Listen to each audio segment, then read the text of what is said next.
Hello दोस्तों, मैं आकृति आप सभी का स्वागत करती हूँ आकृतिस किचन कॉर्नर में। आज हम बनाने वाले हैं होममेड पिज़्ज़ा।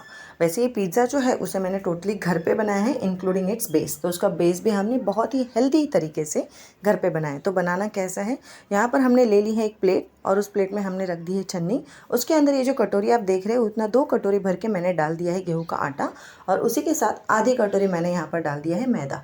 मैदा डालना इसलिए ज़रूरी है ताकि हमारा जो बेस है वो थोड़ा सॉफ्ट बना रहे। गेहूँ के आटे से उसके अंदर उतना ग्लूटेन नहीं आ पाता जितना मैदा डालने से आता है, इसलिए मैदा मैंने इसके अंदर थोड़ा सा ऐड किया है।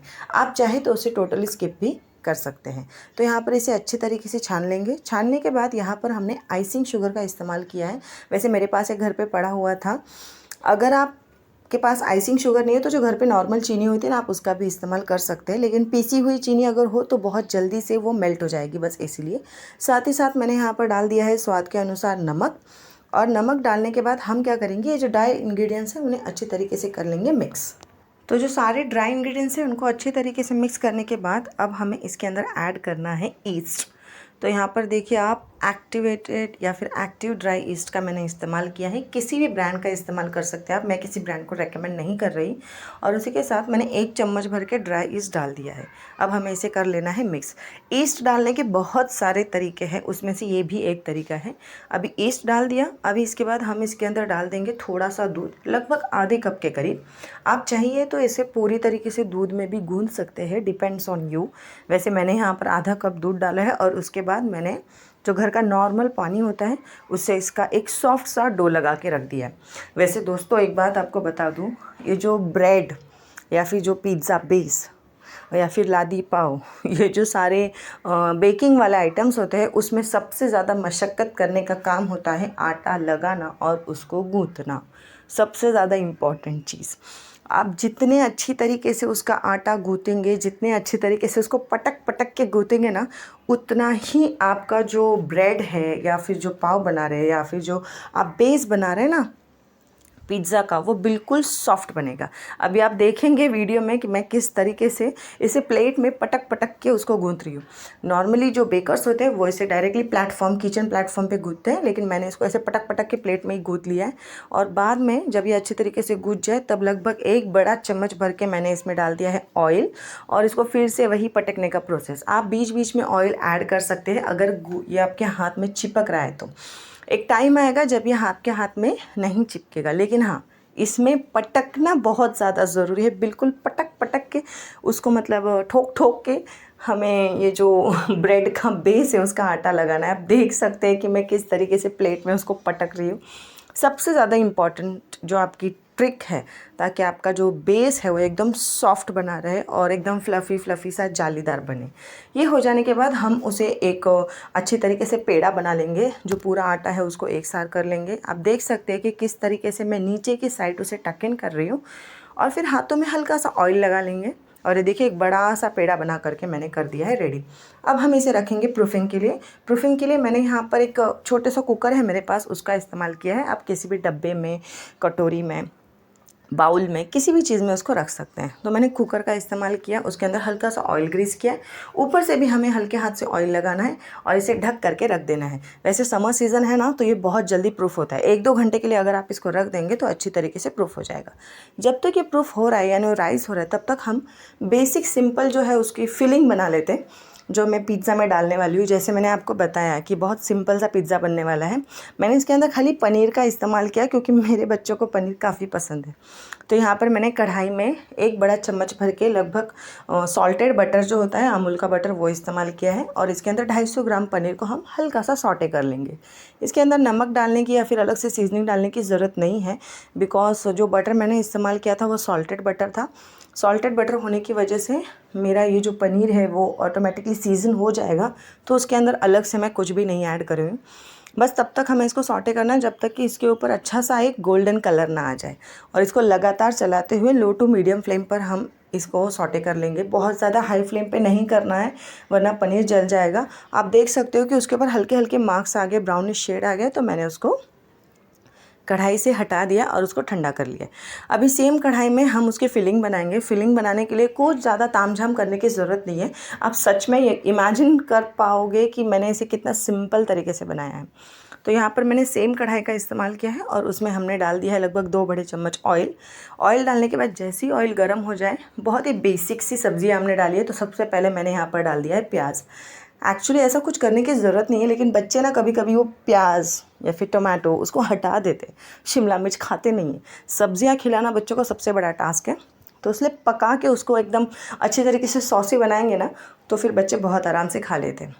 तो यहाँ पर देखिए, मैंने जैसे ही प्याज थोड़ा ट्रांसलूसेंट हो गया, यानी कि ट्रांसपेरेंट हो गया, सॉफ्ट हो गया, तो मैंने इसके अंदर लगभग 3 से 4 बड़े टमाटर को, जो रेड कलर के टमाटोस होते हैं ना, मैंने उसका इस्तेमाल किया है, वो डाल दिए हैं। और ये अच्छे से मशी बनना चाहिए।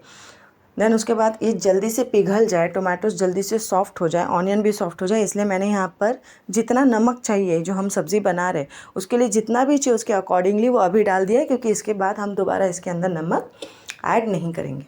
तो यहाँ पर इसको अच्छी तरीके से मशी होने तक पकाना है, तो ढक के पकाओ। देखिए, आप देख सकते हैं कि धीरे धीरे करके टमाटर जो है अपना पानी छोड़ने लगा है।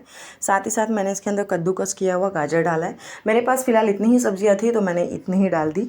अगर आपके पास कैबेज है, आप कैबेज डाल दीजिए, कैप्सिकम है कैप्सिकम डाल दीजिए, बीटरूट डाल दीजिए, कॉलीफ्लावर डालना है, आपको जो भी सब्ज़ी डालनी है, बीन्स डालना है, मशरूम डालना है, जो भी डालना है, जो भी आप बच्चों को खिलाना चाहते हो, सब अभी डाल दीजिए।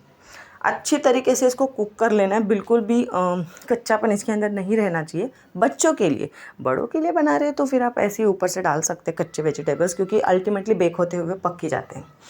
देन उसके बाद मैंने इसके अंदर डाल दिया ढेर सारी धनिया पत्ती। आप ढेर सारा हरा धनिया डाल सकते हो इसके अंदर। साथ ही साथ आप स्प्रिंग अनियंस भी डाल सकते हो, उससे भी इसका टेस्ट काफ़ी लाजवाब आता है। मतलब चॉइस इज़ योर्स, आपको जो भी सब्ज़ी डालनी है आप बिल्कुल डाल सकते हैं। कुछ नहीं करना है, अब इसको अच्छी तरीके से पका लेंगे। साथ ही साथ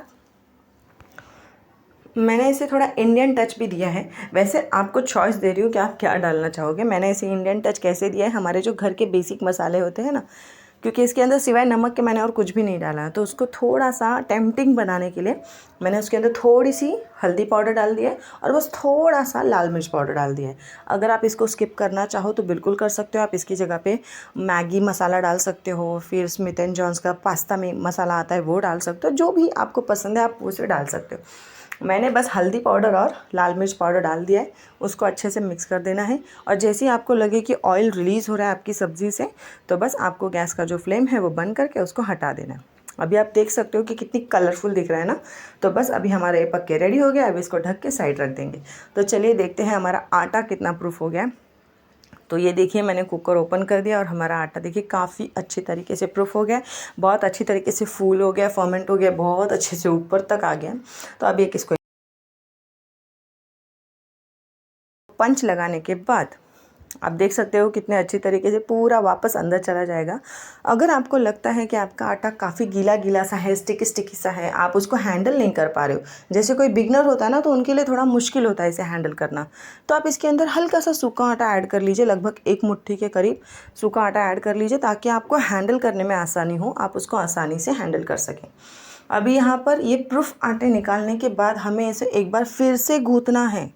तो मैं इसको कुकर में ही गूँथ रही हूँ, वापस से उसको प्लेटफॉर्म पे नहीं निकालूंगी। आप देख सकते हो कि मैंने इसके अंदर सूखा आटा भी डाला है, हल्का सा 1 मुट्ठी के करीब सूखा आटा डालने के बाद वो थोड़ा सा हैंडलेबल हो जाता है, आप उसको आसानी से हैंडल कर पाओगे और उसको एक शेप देने में आपको आसानी होगी। जब कोई बिगनर होता है, मैं उसकी बात कर रही हूँ, अगर किसी ने पहले भी पिज़्ज़ा बनाया है तो उनके लिए इसको हैंडल करना बहुत बड़ी बात नहीं है, बहुत ही आसानी से और आराम से आप इसे हैंडल कर सकते हो। तो इसको एक बार गूँथने के बाद अब मैं इसके छोटे छोटे पेड़े बना लूँगी।